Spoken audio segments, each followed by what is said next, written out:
Hi, I'm Mike Hendrickson from Velocity Europe in London. I'm here with Owen from ExtraHop Networks. ExtraHop. So, how have the conversations been for you this week here? So it's been really interesting. The conversations we've had here, Mike, have been with people who are really interested in what we do. The fact that our approach is revolutionary and we do something very different has really been resonating with, with the guys who have struggled with some of the legacy approaches. So, legacy approaches, you do something secret, new, and better than everyone. What do you guys do? Secret sauce, absolutely. Yeah. So what we do is we do application performance management, but we really rely on the network as the source of truth.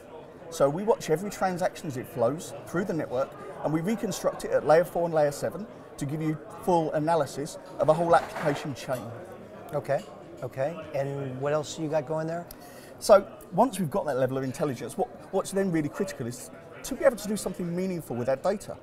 So the second thing that we do is we build the baseline, so we understand what's normal, and then using that baseline, we will alert organizations to deviations away from the norm. Yeah.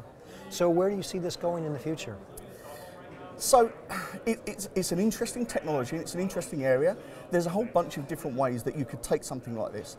And I think for organizations, really what this means going forward is that as we see things becoming more agile, as we see project management and development and rollouts becoming more agile, something that's completely agnostic, that sits in the network, gives you a lot of power because it makes your strategy for virtualization and dynamism, makes it a reality. Okay, so what kind of industry verticals are the most interested in this sort of technology? So that's a really interesting question. There are some very specific ones that are incredibly interested in exactly what we do.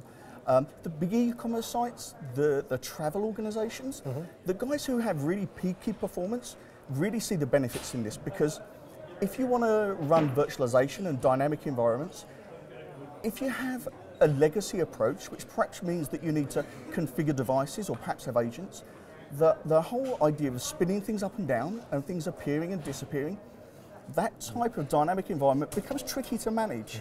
If you have something that's completely clientless, with zero configuration and zero management, all of a sudden that becomes a reality. Excellent. Well, I hope to see you in future velocities. I'm sure we will. Thank you very much, Mike. Thank you, Owen. Thank you.